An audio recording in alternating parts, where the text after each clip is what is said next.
వస్తాడా అది నెక్స్ట్ వస్తాడు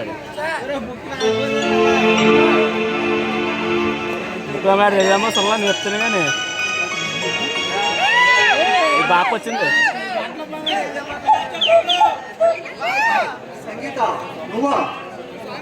ఏ ఆశ్చర్యంగా ఉందా? కానీ ఈ సమయంలో రాకూడదా?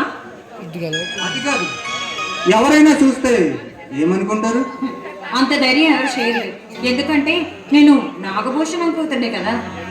నేనే వచ్చాను కదా. అంత టైం లేదు, నీతో ఒక ముఖ్యమైన విషయం మాట్లాడాలి, అందుకే వచ్చా. రాయబారమా? చాలా తక్కువ అంచనా వేశావే. మరి అయితే ఎందుకు వచ్చావో చెప్పు సంగీత.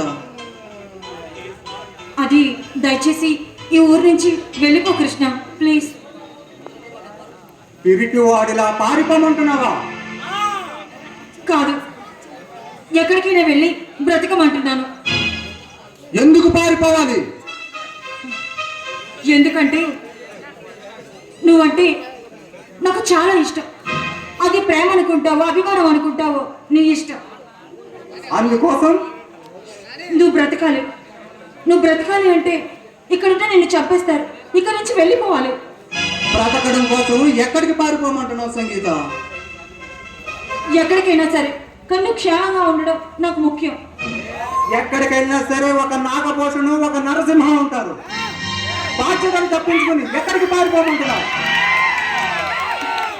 కానీ వాళ్ళందరూ వాళ్ళకన్నా దుర్మార్గులు. చంపుతారు, అంతే కదా. నా ప్రయత్నంతో నేను సాధిస్తే ఎంతో మందికి ఉపకారం చేసేవాడిని అవుతాను. ఒకవేళ నాకేమైనా జరిగితే వీళ్ళ చేతుల్లో బలైన వాళ్ళల్లో ఒకరిని అవుతాను. అంతేగాని తిరిగి వాడిలా పారిపోయి బ్రతకడం నాకు ఇష్టం లేదు. కృష్ణ, నువ్వు నాకు కావాలి. నువ్వు బ్రతకడం నాకు కావాలి. కొంతమందికి దారి చూపించిన నా జీవితం ధన్యమవుతుంది. అంటే నా ప్రేమ నీరు కలుపుకోవాల్సిందేనా? అభిమానం అంటే ధర్మానికి ఊపిరిపోయాలి. ప్రేమ అంటే మనసుకి నైతికంగా మరొక ధైర్యాన్ని ఇచ్చి ముందుకు నడిపించాలి. నీ అంత విశాలమైన హృదయం నాకు లేదు. నా కోసం నేను ఆలోచించుకుంటానే తప్ప నలుగురి కోసం నాకు అనవసరం.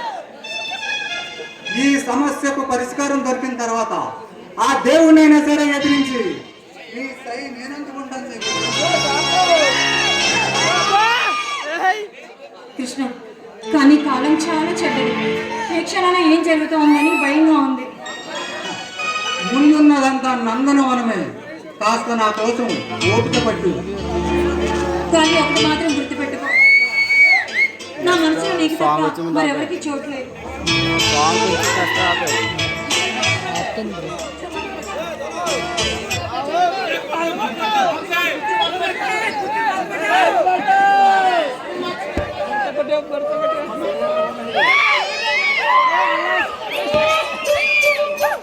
ఈ కథ సాంగ్